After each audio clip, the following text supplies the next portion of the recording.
2026 is going to be an awesome year. We got some pretty cool stuff coming up. First off, we got Foundations of Recovery. This is our flagship program. We're starting it in January. This is for anyone, man, woman, or couple who wants to come and reclaim their heart from shame, trauma, and betrayal. We start off with an education on all sorts of principles, give you the common language. We feed you from a fire hose in terms of all things recovery. It is such a great start to recovery. And we get at the roots of things, Tyler. This isn't like any other program. Like, this is our healing journey in process, and Foundations is where we begin. If you look at the value that you're getting there to kick off a good recovery with all of the right education, all of the right language, and a team to get you started while also being directed by Brandon and myself through the whole process, what a deal. So if you're interested, if you're struggling, if you've been wanting to do something for a long time, jump into this. This only comes around every so often, and we would love to have you there. Click the link in the description to sign up for it. And to make it even sweeter, we're also including a raffle for a free pass to the Radiant Dawn retreat. Anyone who signs up for Foundations will be added to the raffle for that free Radiant Dawn pass. If you're a man and you sign up for Foundations, your name still gets entered, and you can give that pass away if you win it to any woman that you want to. So what you're saying, Tyler, is if you sign up and participate in Foundations, you could possibly go to Radiant Dawn for free? That's exactly what I'm saying, which is crazy because Foundations by itself is already an insane value. Man, I sound so salesy. But it actually is awesome. So come to Foundations. And even if you don't come to Foundations, sign up for Radiant Dawn. It's beyond therapy, the best healing experiences that you can have. Click the link below and come join us. Are there certain ideologies in addiction treatment that are barriers to recovery? Welcome to the Real Talk Recovery Podcast with the Therapy Brothers. We're brothers, we're therapists, and we know recovery. Bring your stories, your questions, your successes with real recovery.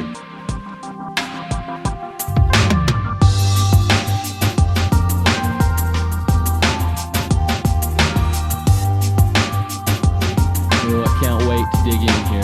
You love this one, Brandon. Oh, you say that about almost every topic, though. Well, the reason I love this question, though, is because I can't stand when I see people get hurt by the very people and places that they go to for help. And so if we can give voice to that today, heck yeah, like let's do that. So yeah, anyways. I think you were beating the drum to me just privately last week about all of that. Yeah. So anyways, how's it going, Tyler? How are you? Things are great, man. We've got just the normal life going on with all of our kids, but the exciting thing that we've got going on right now, Brandon, is that the Rising Sun Conference for 2022 is now scheduled September 22nd through 25th in Bear Lake, Utah. It was such a success last year that we've actually extended it by a night because we felt like we needed more time to accomplish all the things that we wanted to accomplish, and just really excited about that. I'm guessing by the time this releases, our early bird pricing will probably be gone, but it might not be. So right now, we still have a few slots open at a much discounted rate at risingsunconference.com. So go over there, check it out, sign up, and get ready for a great adventure and just a lot of good experiences and work in September. So it's awesome. Yeah. All right, should we jump in? Let's do it. All right. We've got Adam with us today. Adam, thank you for being here with us. Would you just introduce yourself, whatever your background you want to share, and then we'll get to the discussion. Yeah, thank you so much for having me. It's an honor to be here. So I'm calling from Sweden. I'm a recovering addict. I want to share my story in a kind of condensed matter. Okay. So like most sex addicts, and I identify more as a sex and relationship addict. I had an upbringing where I wasn't really taught anything about boundaries. I wasn't really taught much about how to stand up for yourself. I always received a lot of love from my mom, but I also grew up without a dad. So I had also, I never really saw how a healthy relationship was supposed to look like. I also, during adolescence, noticed that I really had no way to cope with the challenges in adolescence, and I instead got stuck in front of the computer playing primarily World of Warcraft, and noticed that it was a great way to cope with anything in life, really. And together with this video game addiction, I also developed an addiction to primarily porn and masturbation. During these years, it wasn't too bad. It didn't interfere with my life really. Anything. It didn't hinder me much. I still had functioning relationships. I had lots of friends. Most of the time, I had girlfriends that I had really functional relationships with. It wasn't until my last relationship. I'm 32 this year, and when I was 26, I met the mother to my two children. I met her through infidelity. I was with another girl. We had been together for like 7 years, but I fell madly in love with the mother to my two children. We got together and really quickly moved in together. And after a few years, we had our son, and that's also when I got my ADHD diagnosis. And this is where the addiction really started to interfere with my life. I was put on Ritalin, and Ritalin gave me anxiety, like it does for a lot of people. It also increased my sex drive, which it also does for a lot of people. And it turns out, for someone who developed a way of coping with all kinds of hardships through pornography and masturbation, that's not a good combination. So there was a few months, this was 2019, there was a few months where I was just looking at porn on my cell phone so many times a day. Masturbated not extreme amounts as what I've seen other people do now, but still way beyond what's reasonable, way beyond what would be like considered a sex drive, basically. So this started interfering badly with my relationship, and it culminated into like a huge fight with my now ex-girlfriend. And she said, like, you really need to get help. I mean, I've noticed what's going on, and it's not healthy. You really need to get help. And I was devastated. So I, of course, looked for help. And in Sweden, it's the primary care is really well expanded, and it's not by any means necessary to look for private treatment. There's no health insurance. All healthcare is free of charge. So the tradition is like when you have an issue, you go to the primary care. So that's what I did. I contacted my primary care and went to see a psychologist there, and started a cognitive behavioral therapy. And I was really motivated. I was like, I need to get rid of this, because I've realized that I probably have some sort of addiction.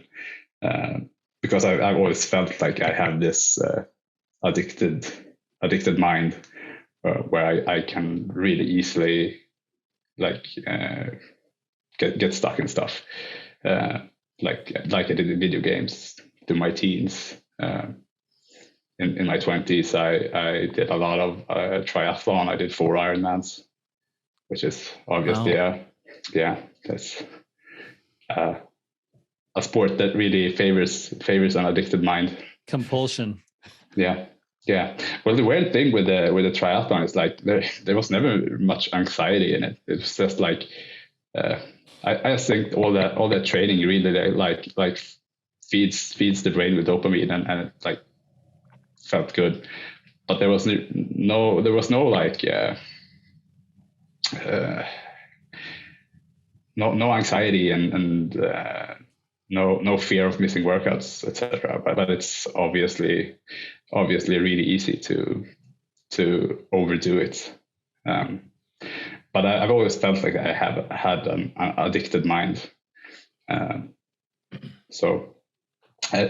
Anyhow, I really wanted to get rid of this addiction. I really did this cognitive behavioral therapy, and it also fit really well with like my bias of how psychological treatments should be done. I'm a physical therapist, and in my training there is some behavioral theory in there. So that's like my schooling in psychological treatment, if you so will. So my bias was that this is what works. This is the evidence-based practice. You need to do cognitive behavioral therapy with behavior analysis and doing these A, B, C charts. And I really wanted to make it work, and so did my ex-girl. But as you might have guessed, it didn't turn out too well. Mm-hmm. Because obviously addiction treatments need to start way before the acting out. So yes, trying to monitor your acting out behavior and figuring out what's wrong through there, it didn't work out too well. But I really wanted it to, and through white knuckling and doing this behavioral therapy, I did reduce my acting out a lot. I managed to completely stop watching porn. I more or less stopped all the compulsive masturbation, but the addiction was obviously still there because I never learned the reason for it. I never learned how to really treat an addiction. So like a year later, the relationship was still crap, and we went to a couples therapist, and she said that I think that you still have an addiction going on. You probably need to get that sorted out before I can help you. The couples therapist did the EFCT, so she was probably pretty good at catching up that I wasn't entirely sound. There was still something there. So my ex-girlfriend asked me, like, what does she mean? Are you still addicted? Are you still acting out? And I was like, I'm not acting out. I mean, if she says I'm addicted, I might be. I really don't think so, but I wanna not be. So I guess I need to go to another therapist and see what I can do. So I went to a specialist in addiction treatment who also works with CBT though, and I did some more in-depth work. I did the unified protocol for anxiety and mindfulness-based relapse prevention. Did better, of course, in that I felt like, oh, okay, all this acting out is probably just a way to try to cope with unhealthy feelings, or just really tough feelings. So I did that for about a year, but the relationship still just went down the drain, and I was feeling worse and worse. and I started acting out again in October last year. And when my ex-girlfriend found out, she decided that we need to separate. So about 6 months ago, I moved out, and at that time, I also managed to find a certified sex addiction therapist here in Sweden, and started doing some proper recovery work, and started going to 12-step meetings a few times a week. I also found the Betrayed Addicted Expert podcast, and later also this podcast. And I started to really understand addiction treatment. I also started to see that the biggest barrier to my recovery wasn't really the therapist I saw. It was probably my own bias and my own thinking of what's proper treatment.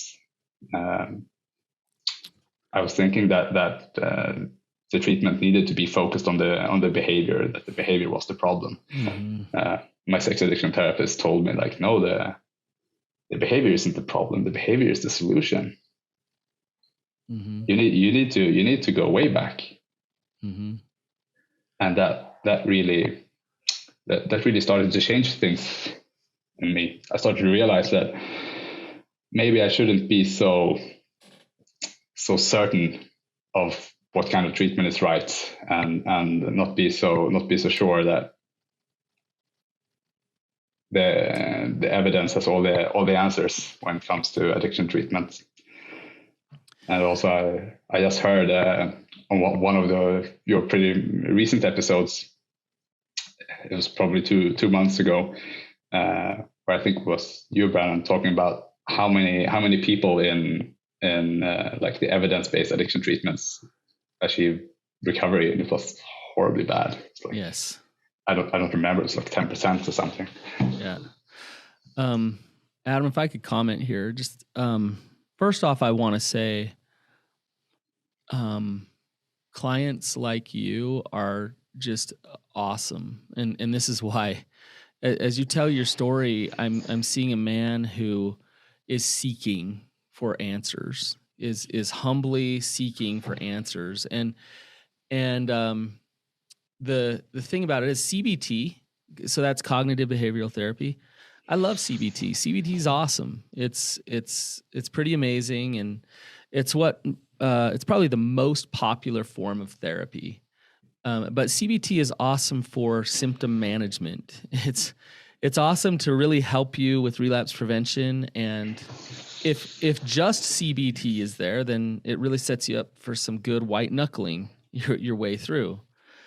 And so your CSAT that you met with is absolutely spot on. And it's same with the couples therapist who said, like, whoa, here, like, not ready for couples work yet. So it's interesting what you said at the very beginning. You said, I didn't have a dad.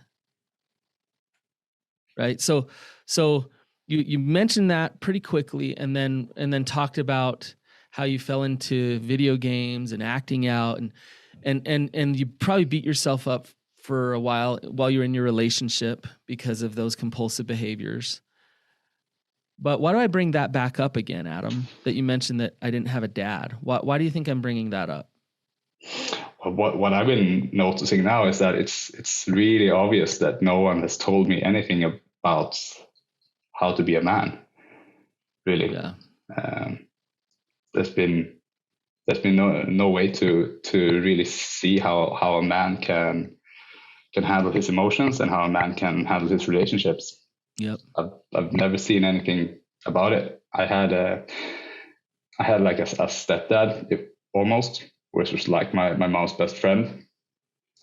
He was about 20 years older than my mom, but he was like textbook nice guy, Mm. and had no boundaries whatsoever. Always just pleasing people. Yeah. Absolutely wonderful, loving guy who has given me a lot, but not much about what I needed.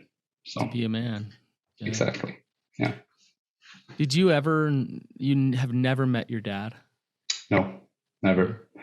My mom divorced him when she got pregnant with me. You might look at that and say, well, then you don't have a father wound because you never met him. Wrong. Mm. Right? Just as a young child, boy with no dad, you have massive father wound. Yeah. Huge. So I want to ask you, Adam, like I've got a couple other thoughts too, but I want to ask you this while you're sitting in it, because I can see it kind of going through you and your body language. Like, what's going on inside of you as Brandon's saying these things and asking you these questions? Yeah, I've been of course thinking a lot about not having a dad, and it's really hard to explain, because since I never met him, I can't miss anyone. It's like missing an uncle you never had. It's like there's no one, there's not a person to miss. However, I have these vague memories from like kindergarten where people asking about my dad, and I'm feeling like lost, like I have a hard time trying to explain the feeling, but it's almost. I guess I felt abandoned and needed to defend myself or him or my mom. I don't know, but this feeling of that something's wrong, simply. Yeah, can you hear that? That I'm feeling abandoned at the same time that I feel like I've got to protect those that have hurt me. Yeah, and for a little kid who doesn't understand those kinds of processes, you can see and feel. I mean, even in your voice, Adam, I can feel like how confusing and hard that must have been for the little boy, and how those feelings have never actually fully been resolved, even as a grown man. No. Yeah.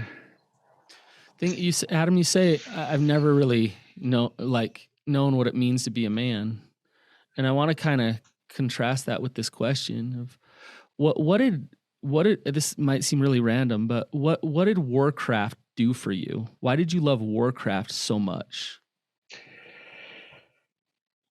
I think I loved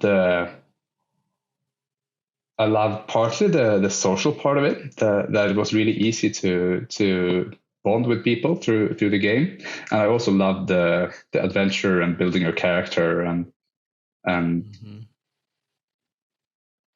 yeah. Look at that. And I don't know much about World of Warcraft. I haven't played it much, but I do know that it's very addicting and popular.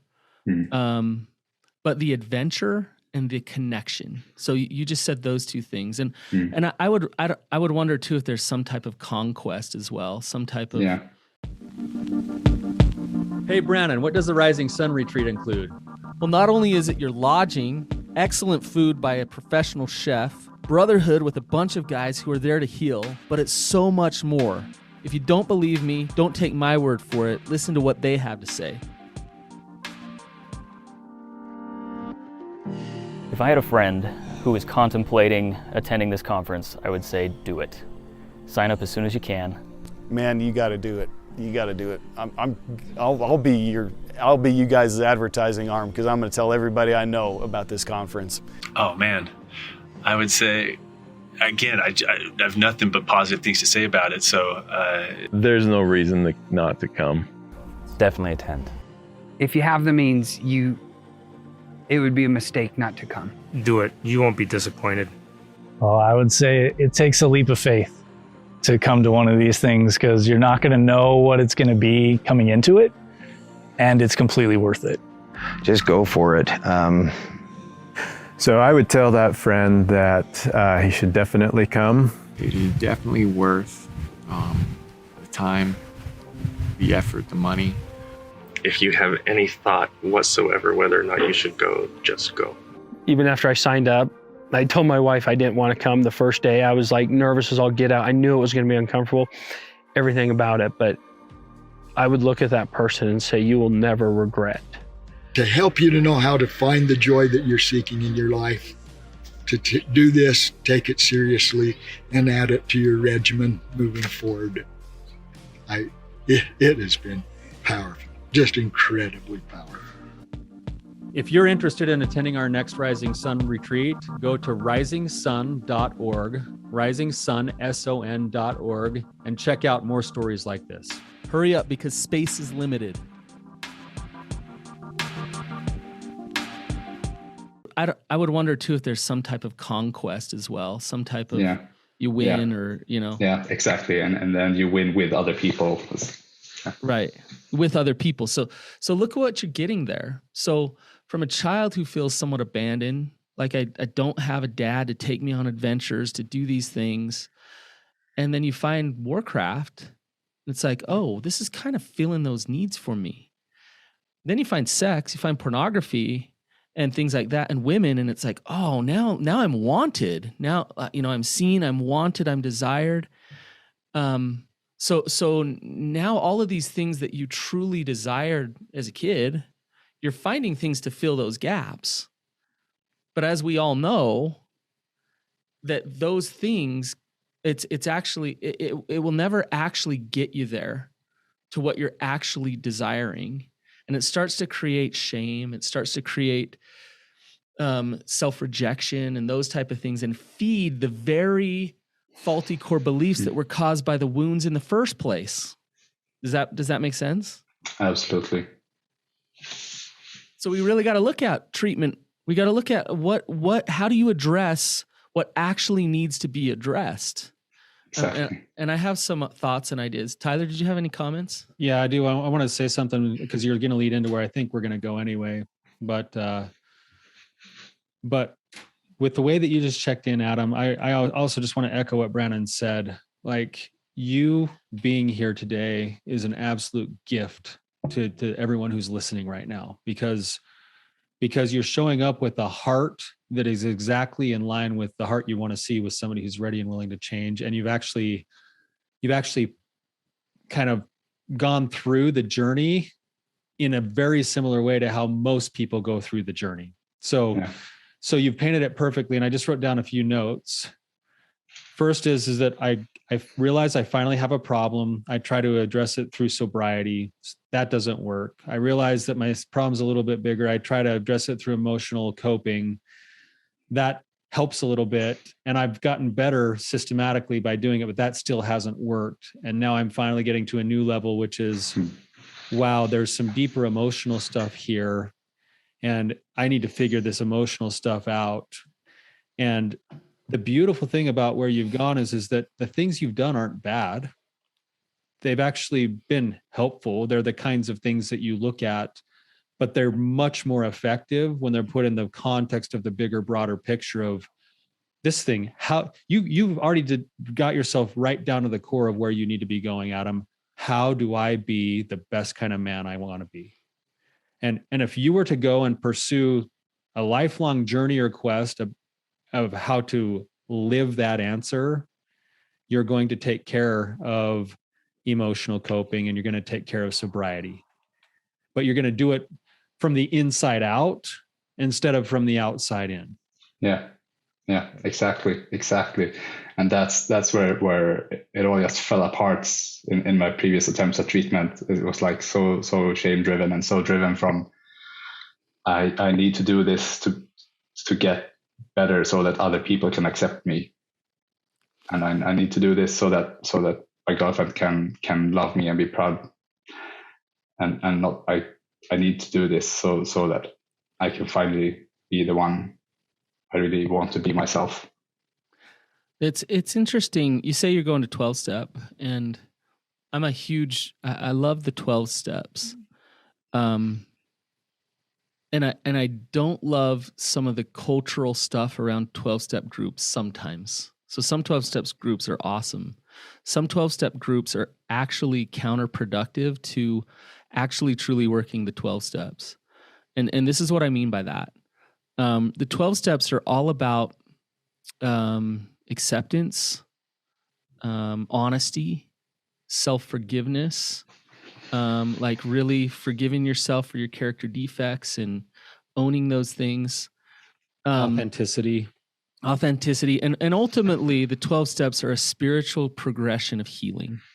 That's what the 12 steps are. And so they're powerful when somebody actually truly works the 12 steps from that place. Where it becomes problematic is when the 12 steps become this thing where every week I go in and I'm really focused on sobriety. I'm enough and I'm okay if I'm sober. I'm trying to get my 90-day chip.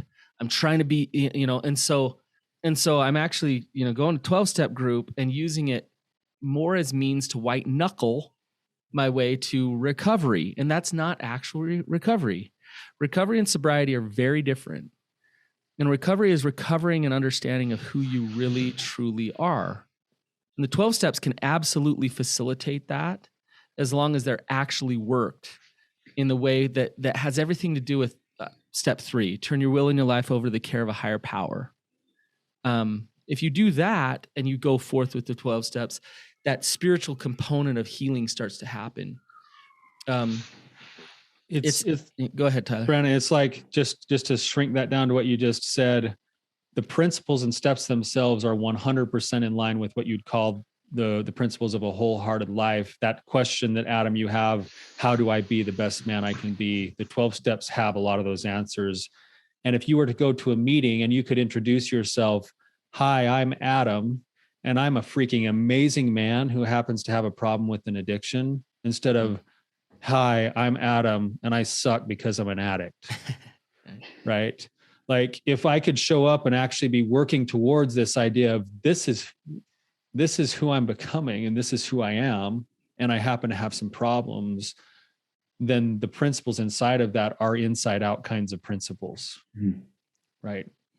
Yeah, makes perfect sense. And I actually started to do 12-step before I found my CSAT and before I really started to do recovery for real.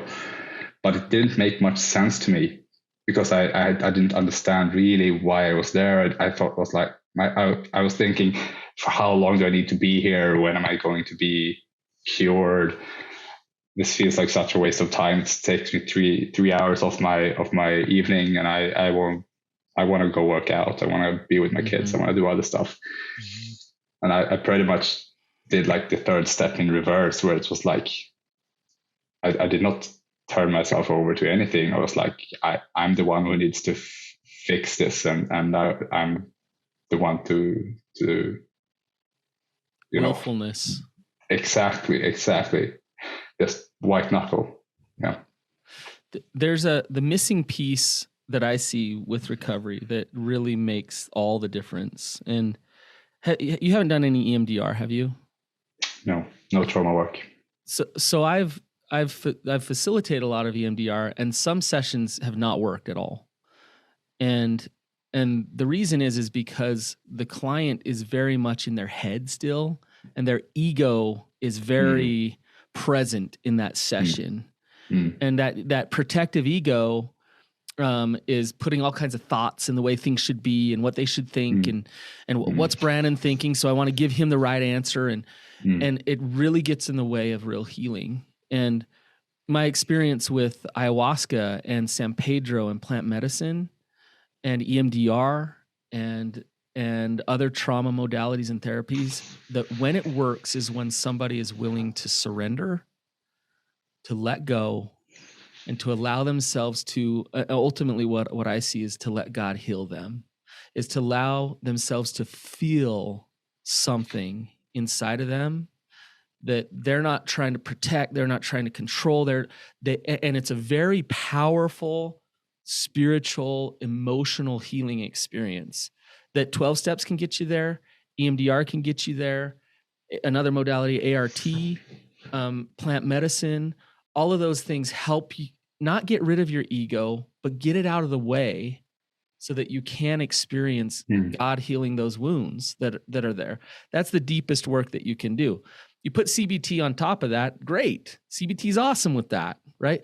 But you got to do that deeper work where you surrender to that healing process. Yeah, I think for me, as I'm like an intellectual guy, CBT is really charming because it's really intellectual. Where you sit there with your notepad and you're analyzing your behaviors, but it's like it's the opposite of what you're saying now. That you really need to allow yourself to feel the feelings. Yeah, Adam, you're a physical therapist. Yeah, and unfortunately, the type of therapy that you do is very different than the type of therapy that we do.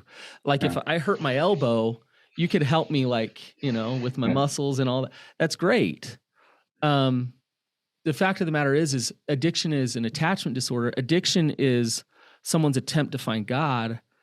So you got to look at it from that angle. So rather than doing exercises on your elbow, that's like CBT, right? Like to strengthen this muscle. Absolutely. It's a very different healing process than that, right? Something that I think it's kind of is, I don't want to villainize any one of these models because actually every one of these models has some value to it. But I think what you're saying is this, that it's the mindset with which you do the CBT as well. So if I'm going into it and I go to my 12-step meeting the same way, and I'm like, okay, how many weeks is 12 steps? Oh, it's 1 week per step. Okay, cool. 12 weeks, I'll be done because I will have sat through this thing and it'll be good enough. Or if I sit and I break down my sobriety over and over again, I can maybe slow down or stop the acting out a little bit. That's all good stuff. But if I see it from a bigger, broader thing, which is this is one part of my process and there's a whole bunch of other things in the process. I think that's maybe where it's not that CBT is bad for addiction. It's that if that is the only answer for a lot of people, they're looking at it from the same lens that you've been looking at it from, which is sobriety only, instead of like, oh, this is another piece of my puzzle as I start to unlock and develop this sense of who I want to be. Right. Tyler, why do we do like the Rising Sun Conference? The Rising Sun. Why don't we just sit around and do CBT all day? Because both you and I, Brannon, we've come to know this. I've come to know this in my own personal life and my own recovery. We've come to see this in our clients. And I stand by this. We hear this from our clients. We had several in our last Rising Sun conference say, I've spent years in therapy, and this one weekend has done more than all of those years of therapy because I came here and I experienced a shift in my heart. Out of your head. It's the experience. It's an emotionally corrective experience that we're looking for. And if it comes through a retreat or it comes through a emotional and spiritual experience thing, but that's the whole goal is, Brandon, you and I both, I think if we could, and there's benefit to talk therapy, there's benefit to all these things that we do in our office. But if we could be doing experience all day, every day, that's what we'd be doing. Yeah. Right. Because we believe so powerfully in that emotionally corrective thing that can happen, where I know from my own recovery, the pivotal moments didn't come here in my head. They came through my being, and my head was a part of it. Yes. And that's what we're go for. That's why we do the Rising Sun Conference. That's why we do the Radiant Dawn Conference. Yeah. It's geared towards the experience. Yeah. So Adam, the question is, you say, I haven't really done any trauma work. Are you ready to go have those shifts to really heal those deepest wounds? It's not easy work. It's not a walk in the park, I gotta say. I think so.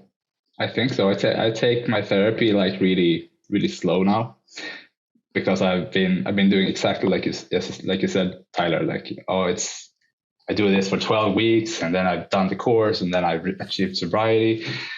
Now I'm taking it real slow. I realized that it's really, I need to heal attachment disorder, as you said, and it's gonna take some time. And I've got the rest of my life to do it. Yep. So, and each day that I live that I don't act out in the addiction is a good day. So. Yep. But Adam, I would say that the rest of your life to do that is a worthy cause in and of itself, and it can offer so much beauty. It's not a shameful thing. No, exactly. It's beautiful. Yeah. I gotta say, I don't know if you're a religious man or believe in God, but I'm just gonna say this: God has something in store for you, Adam. The way that you came on this show and you're like, hey, I'll show my face. You can see my name. I am who I am. There's a powerful soul in there who, and the adversary is beating you down because he's terrified of you. Like terrified. And so this father wound in your childhood and the way things are, mix that addiction in there, and it's like, hey, we can keep him down. And now this broken relationship is more evidence we can keep him down. We can beat him down because we're scared of that guy. And I can feel it through the computer screen across the ocean. You are a freaking force for good, man. Yeah. Like Thanks. you've got the heart of a warrior, and you've got the heart for recovery, 100%. Yeah. It's been a really tough journey, and the first months of this year, it was horrible. It was really horrible. I was crying every time at 12 step, and it was really, really tough, but it also opened my eyes to feeling, really, to allowing myself to really feel what's going on and look at myself with compassion, really. I think, Tyler and Adam, I want to throw this out there to you guys. It's kind of hard, and this is what's difficult, is recovery is a process. So it doesn't happen in the snap of fingers. And a lot of times things get worse before they get better. And so like a client will come in and it's like, hey, you got to start in on this. And they start to bust their life open and chaos starts to ensue. And they think, gosh, Brandon, that therapy you're doing with me sucks. Everything's harder, right?